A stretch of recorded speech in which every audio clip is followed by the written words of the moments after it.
Hello, welcome.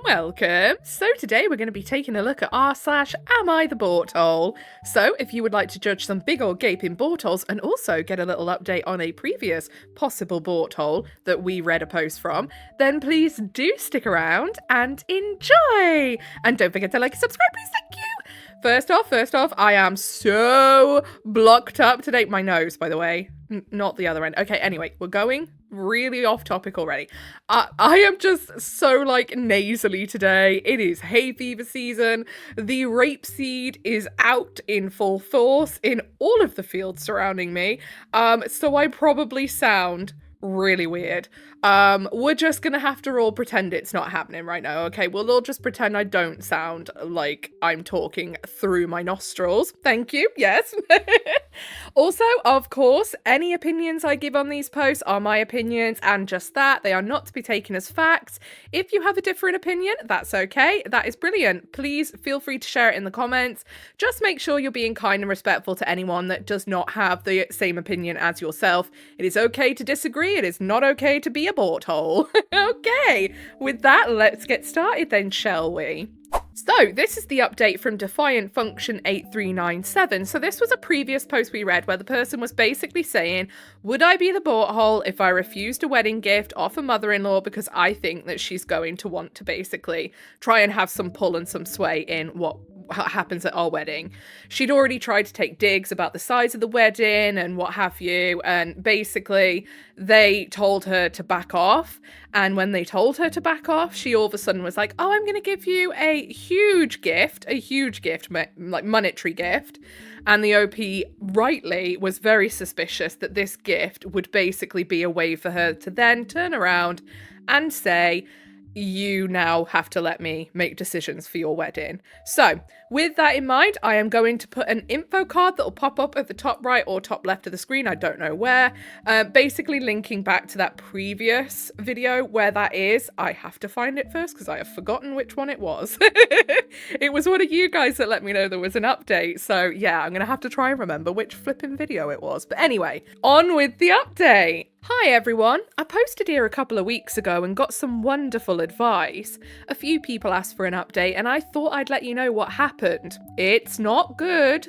I didn't think it was gonna be. I was in the ballpark of just refusing the gift. A few people said take the gift and just don't spend it yet. So yeah, there was kind of like a mixed review on what they should do about the gift, but I think we were all in agreement that the gift was something as leverage to be used later. If you didn't see my original post, my future mother-in-law offered us $25,000 towards our wedding, but I knew there would be strings attached to make the event her way. I thought maybe I was the a-hole for overreacting or seeing something that wasn't there, but you all told me that I was 100% correct. Yeah, I really didn't think that the OP should have taken the money, personally. So, I decided to have a heart-to-heart with my future mother-in-law, with my fiancé attending too. Ooh, I bet that was fun.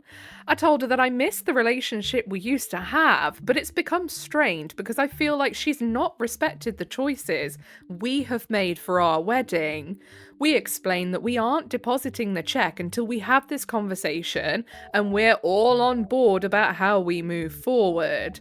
I know we didn't need to provide rationale, we just required acceptance, but I thought it would help her understand. Yes, but that only works if the person you're talking to is a reasonable human being, and I don't think she's probably going to be a reasonable human being, or you wouldn't be here. The wedding size, I reminded her that my fiancé and I are introverts. We would be maxed out emotionally and mentally with 50 people. And quite frankly, we only want the people who have been part of our lives to be there to celebrate with us. There's no need for childhood neighbours to attend.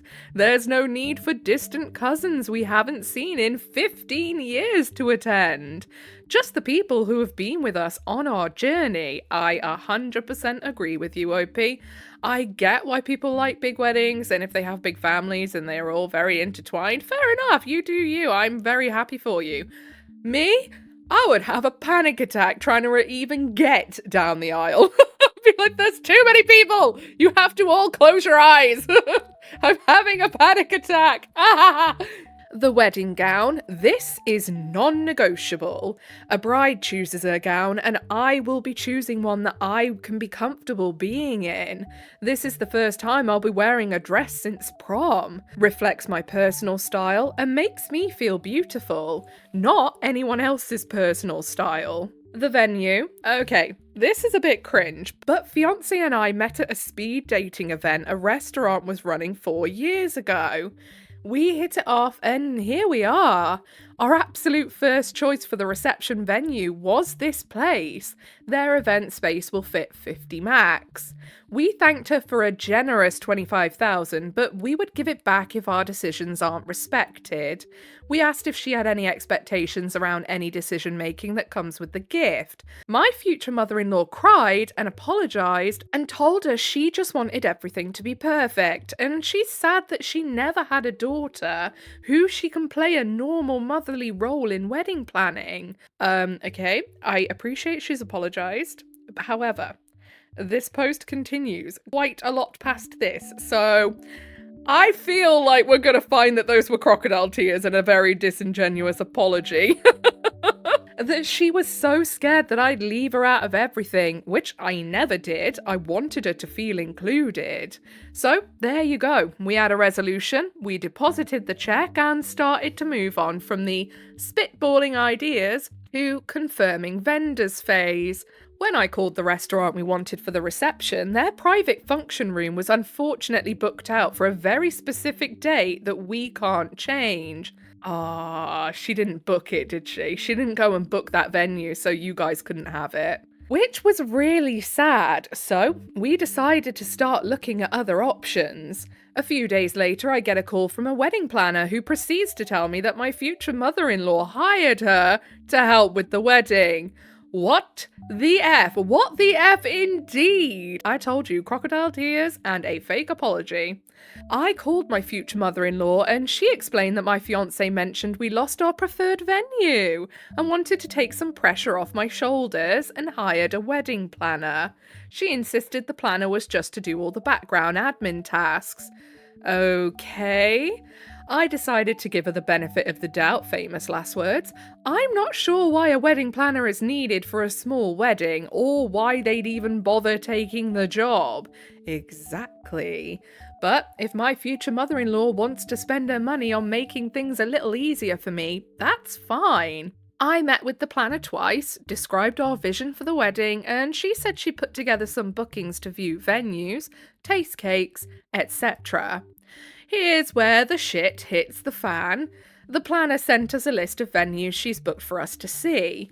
We had a look online and all the venues are large, like designed for 200 guests. We're confused, and when we went to the first appointment yesterday, my fiancé joked that 50 people won't need this much room to dance. The planner looked confused and explained that future mother-in-law contacted her last week to explain that we were considering expanding the wedding and would need a bigger space than originally planned. Oh, did she now? Seriously, find out whose name is on that booking for the restaurant. My goodness, I feel like it might be hers. We got home, I called my mum and cried and told her that this is all just too damn much and we are now considering eloping. My mum's spidey senses tingled and she called the original restaurant we wanted and was like, I'm calling about an event my sister is planning and she's just so forgetful. I just want to confirm that she's booked the private function room. It's for their date and my sister's name is mother-in-law's name. Let me guess, that fucker is the one who booked it. I'm telling you now, what a massive asshole. You guys, this bitch booked the fucking venue out from under us. She booked it and paid a deposit to secure it so we couldn't have it. I can only imagine she did this to slowly convince us to book a larger venue and host a larger reception. My fiancé called her and tore her a new one. I don't blame him, that is diabolical. After having a conversation, a heart-to-heart, putting on those tears and going, I'm so sorry. I just thought I was doing, being helpful and helping you plan. And I thought that realistically you were just worried about money and that's why you didn't. Of course I'll respect your decisions. What A vile woman. Oh my goodness. He told us she's no longer involved in any aspect of planning. We will not be working with her planner. All vendors will be password protected, good idea, and she's lucky she's even still invited, but will only be attending as a guest. No speech, no mother-son dance. He also told her that if she interferes at all again, she won't be allowed as a guest. I would love to have been a fly on the wall when he told her that. Oh my goodness. We transferred the money back to her account. I told him I'm going no contact. I don't really want her there, but I will be polite on our wedding day because I don't want drama. But then I'm back to no contact for good. He is 100% backing me up. Good, I'm glad. I would really love to know what the mother-in-law's reaction was, though, to being told, you have been found out, you vile woman. Oh my goodness, that's so just bad. After having a conversation with her as well and being like, look, this is really not what we want. We don't want what you want us to have. This is what we want. And then to really go out of her way to try and make it all about her. Yeah, crazy. That is just wild behaviour. Anyway, let's have a look at what the commenters say, shall we? Necessary Sir 5079 says, wow, she's insane. Booking it behind your back is psycho. And then OP replies to that saying, I kinda wish I didn't find that out. That felt like twisting of the knife, but it was also the thing that really opened my eyes. And then Summit Junkie 7 says, make it a condition of being invited as a guest at all that she call the restaurant and transfer the reservation for the private event on that date to you. She can leave the deposit there. That's her penance. Honestly, if she won't do that, if she wants to spend her money and keep a space she won't use just to take something you really want away from you, then she doesn't deserve to be a guest, and no contact should start now. If she wants to make it right, she'll give you back your venue, not the porthole. Yeah, I really hope she gave the venue back, at least. I would be not wanting to have her even pay the deposit, though, I'm not gonna lie, because clearly you give this woman an inch and she will take a whole ass mile. So yeah, no, I wouldn't even want to pay him for that, even if it is because she's basically paying her penance, as they put it. You know, still no, absolutely not. Anyway, moving on. So this next post was posted by Positive Image 3921. Am I the butthole for making a mum pick up her daughter in the middle of the night from my kid's sleepover? This weekend I had a small birthday sleepover for my 8-year-old daughter and a couple of her friends. The night started completely normal. The girls had snacks, watched movies, and went back to bed at around 10:30. But around 1:30 a.m, one of them came into my room crying and woke me up. Single mum here, so there's no man in the room, don't worry. She said she was scared and wanted her mum. While I was trying to calm her down, she told me that this was her first time sleeping somewhere new, which was unbeknownst to me and caught me off guard. I did my best to try and comfort her. I sat with her and got her a drink, but she kept crying and getting more worked up, repeating that she wanted to go home. I gave it some time, but it wasn't getting any better. So, at that point, I felt like it wouldn't be right to force her to stay somewhere where she was clearly not happy. I called her mum and asked her if she could come pick her up right then and there. Her mum came, but she seemed annoyed. The next morning, she texted me saying she wished I had just waited it out until the morning because now her daughter is embarrassed and might not want to try sleepovers again. Where I'm frustrated is that I feel like I was put in a bad position and destined to fail from the start. No matter what, I was not made aware that this was her first sleepover. I don't think it's fair to use someone else's house, especially during their child's birthday party, as the guinea pig without giving a heads up. I'm not mad at the girl at all, I feel really bad for her, but I also don't think it was my job to handle that level of distress all night. But I'm wondering if I should have just stayed up with her a bit longer to see if she'd go back to sleep, and to try push through until morning, as the mum said. No, I think if it was my kid that was freaking out at someone else's house, I'd rather that the parent just rings me so I can come and get my kid. You know? I wouldn't want to have them there, like, all upset and freaking out. And I think if it was someone else's kid at my house and they were freaking out through the night, I'd probably call their parents too. You know, it's just not worth it. And not only that, but like, imagine if you don't call the parent and then the kid tells the parent, oh yeah, I was freaking out all night saying I wanted to come home and she didn't call you. And then they're like, what the hell? Why didn't you call me when my kid was freaking out and asking for me? You know? Anyway, let's have a look at the comments then, shall we? So, Mike Rail says, not the butthole. I'd be furious to discover that my child had been begging to come home because they were scared and someone kept them against their will. It's on their parents to guide her through the situation and help her understand her feelings, why she felt what she did, and then make sure that they put safety nets in place for the next time she tries. As a dad, I'd be extremely grateful to you for sitting with her and treating her with kindness, and then calling to get her home. And then First Duke of Ank says, my kid is 17, and if she wanted to come home from a friend's house, I'll go get her. No questions asked. Exactly. The same here, really. And like I say, I would not want to be in the position of having someone else's child screaming in my house going, I want to go home. And then me feel like some sort of kidnapper because I'm like, no, let's wait till morning, small child who is screaming for their parents at the top of their lungs and probably waking my neighbours, you know?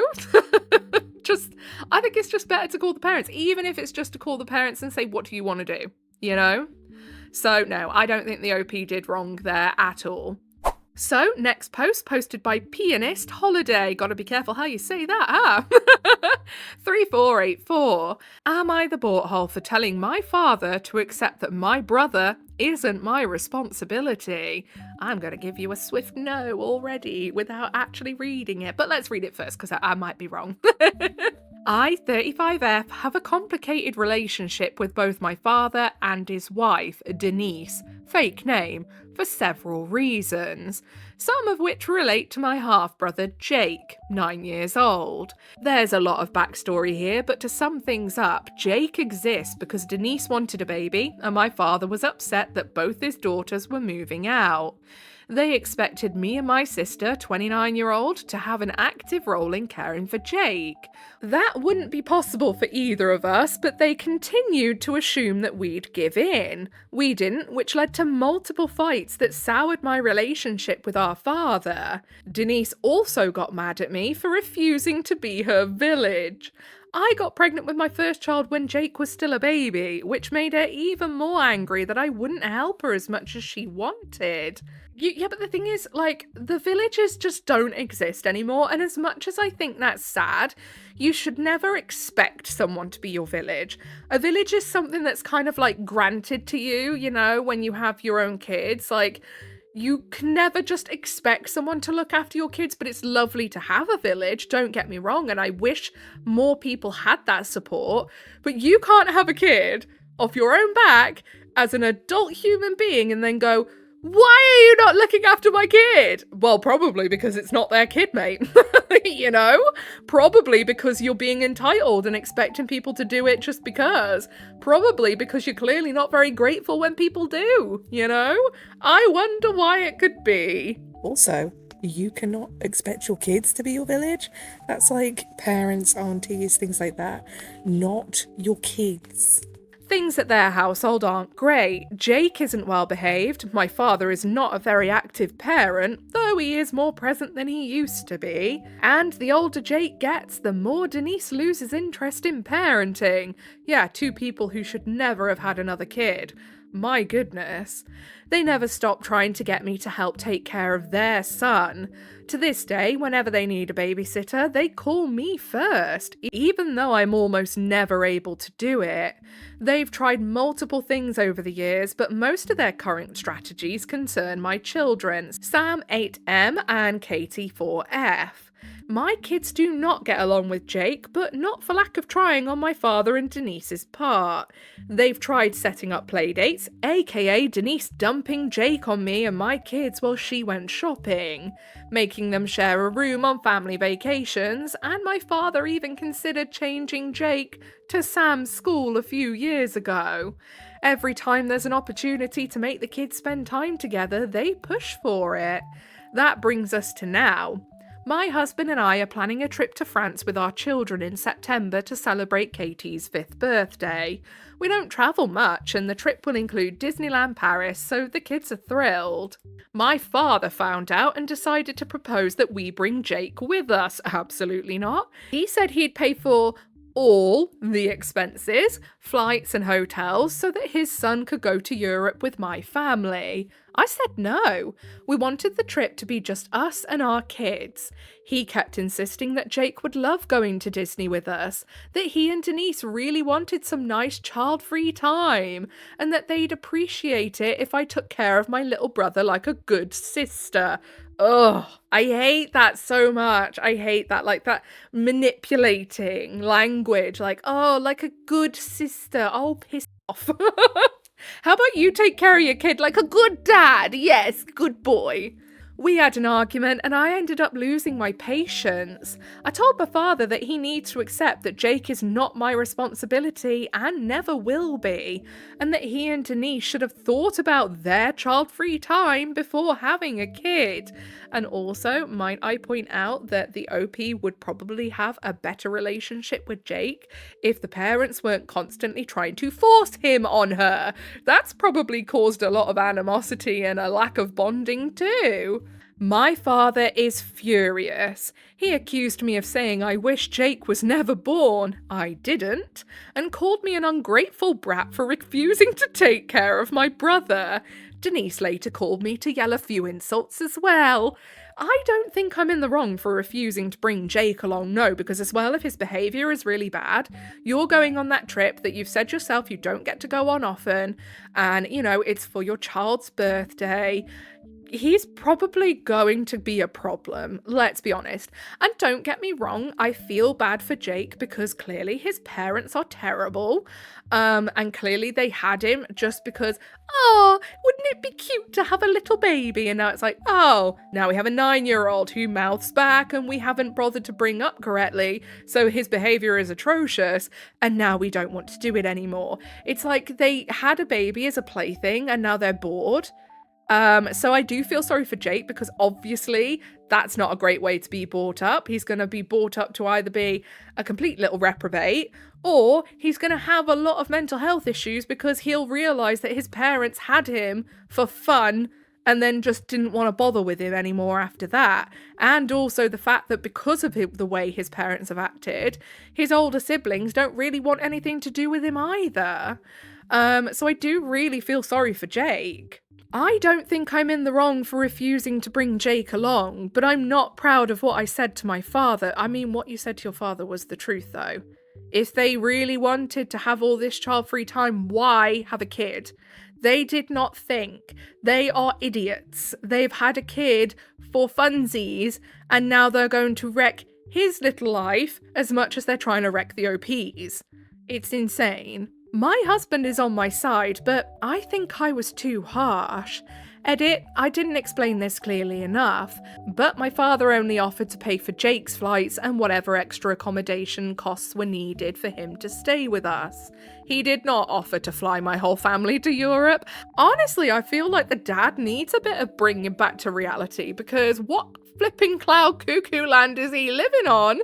Thinking that the OP and her sister should be the ones responsible for the child he decided to sire. My goodness, get in the bin. So down in the comments, DazzlingGrass5550 says, not the butthole. I think your stepmother and father are ridiculous. If they wanted child-free time, why not get a babysitter and go on vacation?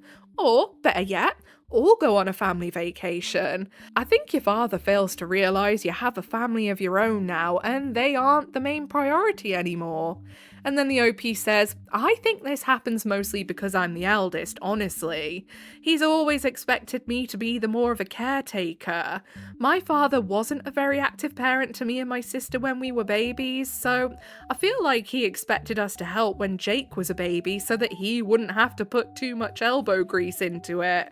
And Denise, very openly, expected us to be okay with doing unpaid babysitting whenever she asked. Yeah, and the funniest part about this as well is that the OP and her sister are like adults and moved out. So it's not like they live in the house and they're just like, oh, can you just watch your brother while I go do the food shop? Even then there's a limit, you know? You can't take the piss with it though. You can't have your kid feeling like they are your personal babysitter. That's not okay. Or, you know, parents who maybe don't get back from work on time to get the kid, the younger one, from school. The older one's walking home from school anyway. So they're like, just walk your sibling home and I'll meet you at the house. I get that. That's, you know, that's okay. However, just being like, we expect you to just watch them whenever, like our little skivvies, and do what we say, and yeah, basically be our unpaid babysitters for the child we didn't actually want and we just had for funsies. That is just crazy entitlement to me. Wildness. Just what the hell? Anyway. So I think that's all we've got time for today. If you made it all the way to the end with me, then I appreciate you very, very much. If you give a little like, subscribe, notifications on, that is your initiation into the Coven of Void. Welcome.